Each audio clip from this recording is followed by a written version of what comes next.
내 생명이 넘치리라. 주 예수를 찾는 이 앞에 참 밝은 빛 비추어라. 주 예수께 조용히 나가 내 마음을 쏟아놓으라. 늘 은밀히 보시는 주님, 그 은혜를 베푸시리.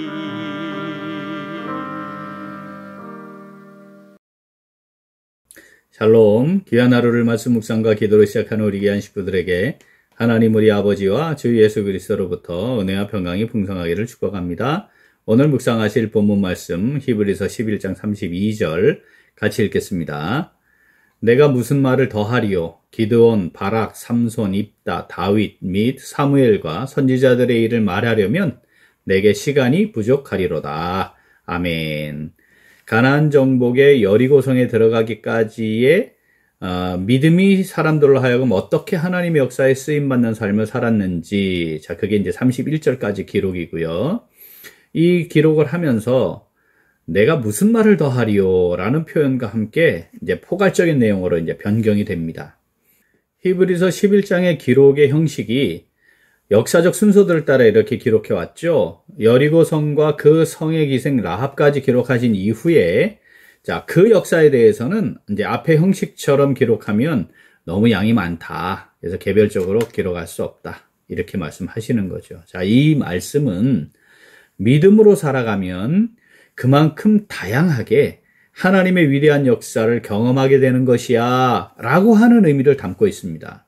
이는 이 땅의 삶의 여정을 신앙 여정으로 지나가고 있는 성도들에게 믿음으로 한번 살아볼래? 너 믿음으로 한번 행하면 말이야, 내가 이렇게 너를 통해서 역사할 거야 라고 하는 의미의 말씀도 함께 담고 있는 거죠. 오늘 이 말씀을 읽는 성도들을 향해서 주시는 말씀은 내가 이렇게 역사했어 라는 말과 함께 이거 다 어떻게 기록하겠냐, 기록할 수 없어, 이렇게 내가 역사하고 있단다, 이 말씀과 동시에 그 믿음을 너에게도 준 거니까 너를 통해서도 내가 이렇게 할 수 있어 라고 하는 말씀을 주시는 거죠. 본문 말씀 다시 읽겠습니다. 내가 무슨 말을 더하리요? 기드온, 바락, 삼손, 입다, 다윗 및 사무엘과 선지자들의 일을 말하려면 내게 시간이 부족하리로다. 아멘. 자, 오늘 말씀 내게 주시는 말씀으로 받아 묵상하며 순종하는 성도 어떻게 할까요? 같이 읽겠습니다. 믿음을 주시고 함께 하시며 책임지고 인도하시는 하나님께 믿음으로 순종합니다. 한 번 더. 믿음을 주시고 함께 하시며 책임지고 인도하시는 하나님께 믿음으로 순종합니다. 우리가 하나님께서 믿음으로 행하는 사람들을 통해 이루어 가시는 위대한 역사들을 보면서 하나님께서 이렇게도 역사하셨구나. 자, 이렇게 하고 마음에 새기는 거 굉장히 중요합니다. 그런데 중요한 것은 그것이 내게 주시는 말씀이 될 때에는 이 믿음 내가 받았지. 하나님이 내게도 이 믿음 주셨지. 그렇구나. 그러니까 이제 내가 이 믿음으로 살아야겠구나. 하나님이 내게 그걸 말씀하시는구나. 반드시 이렇게 기억해야 합니다. 사랑하는 귀한 식구들, 잘 아시죠? 저는 아버지 사업 실패로 중학교 3학년 때 그걸 계기로 교회를 처음 다니게 되었습니다. 주님을 만나고 부르심을 받았죠. 그 이후에 주일 유초등부 보조교사, 중고등부 낮예배, 오후 유초등부 보조교사, 주일 저녁 예배 성가대, 연습 성가대 끝나고 아이들 집에 데려다주고, 또 토요일날 오후 중고등부 별도 예배, 수요기도회, 금요 철야, 금요일 10시부터 다음날 새벽까지 하는 새벽기도, 그 철야기도 하고, 그리고 이제 학교 가는 거죠, 토요일날. 집에 머무는 것이 거의 불가능한 상황이었습니다. 너무 열악해서. 그래서 교회 지하에 작은 사무실 공간, 그 오래된 소파에서 잠을 자면서 예배당 청소, 또 새벽기도 준비, 이런 것들도 제가 맡아서 했습니다. 고등학교 1학년 1학기를 중퇴할 수밖에 없게 됐고, 신문 배달과 또 노점에서 알바하고 뭐 이렇게 하면서 2달 일하면 1달 학원 다닐 수 있는 이 생활을 반복했죠. 교회에서의 예배와 훈련, 봉사 그 과정에서 멈춘 적이 없습니다. 학교를 다닐 수조차 없는 생존 그 자체가 쉽지 않은 상황이었어요. 그런데 하나님께서는 하나님의 정말 주권적인 방식으로 검정고시 합격하게 하셨고 또 누군지 알지 못하고 있는 분인데 대학 등록하기 마지막 날 준비해 주셔서 정확하게 준비해 주셔서 그걸로 대학 입학을 해서 학교를 다닐 수 있었고 5만 원 사례비를 받으면서 교육부서 유초등부, 중고등부 전담하고 청년부도 맡고 성가대 지휘도 하고 가끔 목사님이 좀 연세가 있으셨는데 뭐 수요일이나 새벽 기도도 설교도 하고 올파트 전도사 사역을부터 제가 시작을 했죠. 기숙사비가 없었습니다. 뭐 5만 원 사례비 받고 왔다 갔다 한 거면 그 돈은 뭐 아무것도 아니죠. 밥을 사 먹기가 어려웠어요. 그래서 조금씩 식판에서 조금만 더 주세요 해서 받아 먹고 뭐 이렇게 하는 생활이었는데 하나님이 예상치 못한 방법으로 제게 장학금을 받게 해주셔서 학교를 다닐 수 있었죠. 대학 때 제가 장교 후보생이었지 않습니까? 그런데 그 당시에 군부 독재가 이제 바뀌는 막 그 와중인데 제가 그 군부 독재 한가하는 최전선에서 데모를 했습니다. 장교 후보생이. 근데 저는 장교 후보생보다 하나님의 말씀에 순종하고 지금 이 시대에 선지자로 외쳐야 한다. 이게 내가 할 일이다. 그렇게 그 했거든요. 그런데 제가 뭐 기무사에도 불려가고 문제가 있긴 했지만 과정이 있었지만 하나님 제게 군목으로 가게 하셨고 제가 군선교에 온전히 헌신하는데 하나님 또 다 예비해 놓으셨습니다.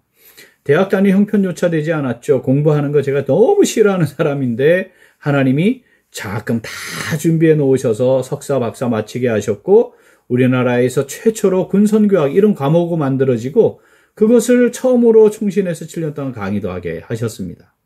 보통 사람들 경험하기 어려운 다양한 상황들, 사건들 제가 경험하면서 정말 아주 세밀하게 역사하시는 하나님, 정말 제가 제 삶에 너무 많이 경험을 했죠. 그 과정에서 하나님께서는 강하고 엄격하고 공의로우시지만 정말 세심하게 먼저 가시면서 필요를 준비하시고 공급하시고 때를 따라 돕는 은혜로 함께 하셨어요. 불의함과 악한 구조들에 의해 생각지도 못한 상황에 놓이기도 했지만 하나님께서는 완전하게 품으시고 보호하시고 인도해 주셨습니다. 능력이 부족하고 제가 처세 잘 못하잖아요. 인맥 쌓기 이런 것도 관심도 없고요. 이익을 따라 행동하는 건 더더욱 거부하는 사람이니까 뭐 이 조직에 들어가서 뭐 잘 어울리기 참 쉽지 않지 않습니까? 그런데 대학에서도 중학생에 임원했죠. 2년이나 신대원은 부회장했죠. 석사 박사는 제가 회장으로서 원회장으로서 단 한 번도 어떤 조직에서 제가 뭐 왕따를 당하거나 그런 적이 없어요. 그렇다고 또 제가 선거운동을 해본 적도 없어요. 그러니까 하나님이 이것을 다 제가 사람들 다니면서 나의 이익을 위해 밥 한 번 사주면서 뭐 이런 거 제가 체질적으로 할 수 없으니까. 박사과정 때는 총회인들도 모르고 갔다가 현장에서 추천받아가지고 다 준비해서 딱 조각해서 짜서 나온 사람들, 그 사람들이 안 되고 제가 되는. 그래서 이게 그것 때문에 이제 제가 이제 박사과정도 장학금으로 다 공부할 수 있게 됐으니까. 대충 말씀드렸지만 군목으로 5년, 선교사로 10년, 제가 이 강원도에서 생활을 하면서 사역을 한 거, 이거 말하려고 하나님께서 인도해 오신 이런 것들을 말하려고 하면 오늘 본문 말씀 그대로입니다. 다 말하려면 시간이 부족하리로다. 사랑하는 의기한 식구들, 저는 교회 사역 41년째 이어오면서 하나님의 놀라운 은혜와 사랑을 받았습니다. 단순하게 믿음으로 순종하면 하나님께서 책임지고 인도하시는 사실 거의 매일 경험하다시피 하면서 오늘까지 이르렀습니다. 그래서 저는 오늘 말씀을 통해 하나님께서 성도들에게 어떤 심정으로 지금 이 말씀을 하시는지 너무 정확하게 인지하고 있어요. 왜냐하면 제가 그 하나님의 마음을 너무 잘 알거든요. 어렵고 힘든 순간들이 닥쳐오지 않습니까? 믿음으로 순종할 때 하나님께서 이루신 일들 떠올립니다. 하나님이 약속의 말씀과 전능하신 능력으로 자기 백성을 돌보신 그 말씀 제가 새기고 있고요. 그러면서 나와 함께 하셨던 하나님 제가 다시 한번 깊이 묵상하면서 그 하나님 앞에 서려고 애를 많이 쓰고 있습니다. 우리에게도 함께 하시며 여기까지 인도하신 하나님 기억하고 자, 늘 묵상하며 믿음으로 순종하며 살아가면 정말 좋겠습니다. 본문 말씀 한 번 더 읽습니다. 내가 무슨 말을 더하리요? 기드온, 바락, 삼손, 입다, 다윗 및 사무엘과 선지자들의 일을 말하려면 내게 시간이 부족하리로다. 아멘. 하나님께서 전능하신 능력으로 함께 하시며 믿음으로 순종하는 성도들을 통해 아름다운 일들을 이루어 가심을 신뢰하고 믿음으로 하나님과 동행하며 승리하는 경험하는 복된 삶 사는 오늘 그리고 우리 매일매일의 삶이 될 수 있기를 간절히 소원합니다. 아멘. 함께 기도하겠습니다. 하나님 아버지, 저희들에게 믿음을 주시고 믿음으로 단순하게 순종할 때 전능하신 능력으로 함께 하시고 인도해 주심을 진심으로 감사드립니다. 그런데 저희들은 자주 믿음으로 순종하기보다 현실을 먼저 보고 현실에 매여 행했습니다. 하나님께서 저희들을 살펴주시고 돌봐주시고 함께 하시고 인도해 주신다는 사실을 경험했으면서도 금세 잊어버리고 다시 현실에 매이는 삶이 반복됐습니다. 믿음의 세월이 짧지 않은데 믿음으로 선포하고 증거할 하나님의 인도하심과 역사하심이 많이 쌓여야 하는데 오히려 점점 그 경험이 줄어들고 시들해져 있는 상태이기도 합니다. 믿음으로 순종하는 삶이 더 깊어져서 내가 무슨 말을 더하리요? 하나님께서 내게 행하신 일들을 말하려면 내가 시간이 부족하다. 이런 고백이 있는 삶이 되어야 하는데 하나님 아버지 점점 할 말이 없는 상태에 머물러 있습니다. 하나님 아버지 이 시간 회개합니다. 저희들을 긍휼히 여겨주시고 용서하시고 용납하여 주시옵소서. 이제 하나님께서 전능하신 능력으로 함께 하시며 믿음으로 순종하는 성도들을 통해 아름다운 일들을 이루어 가심을 신뢰하고 믿음으로 하나님과 동행하며 승리하는 경험, 지속하는 삶 살아가기를 간절히 소원합니다. 하나님 아버지, 성령으로 저희들을 붙잡아 주시고 함께 하시고 인도하여 주시옵소서. 감사드리며 예수님 이름으로 기도합니다. 아멘. 오늘도 그 기도는 하나님의 영광을 나타내는 교회가 되기 위하여입니다. 먼저 하나님이 주시는 꿈과 비전을 이루어가는 교회가 되기 위하여 기도하겠습니다. 우리 교회의 두 가지 비전인 어르신 돌봄 사역과 다음 세대를 세우는 사역이 지역을 세우는 아름다운 섬김이 되도록 기도하겠습니다. 또한 말씀 안에서 기도로 승리를 경험하는 교회가 되기 위하여 기도하겠습니다. 말씀 묵상과 기도가 신앙생활의 가장 중요한 기초임을 인식하고 마음에 새겨진 말씀을 따라 하나님의 뜻을 구하고 하나님과 깊이 교통하는 기도의 삶이 깊어지도록 우리 기도 제목 보시면서 함께 기도하겠습니다. 돌아오는 4월 27일 주일에 있을 직분자 선거를 통해 우리 교회를 잘 세우고 섬기실 일꾼들이 세워지도록 함께 기도로 준비하겠습니다. 이어서 육신의 연약함으로 치료 중에 있는 식구들과 생활에 어려움을 겪고 있는 식구들과 군 복무 중인 형제들과 타 지역에서 머물고 있는 교회 식구들과 학업 중에 있는 청년들을 위해 기도하시고 우리 각자 기도 제목 가지고 함께 기도하겠습니다. 기도합니다.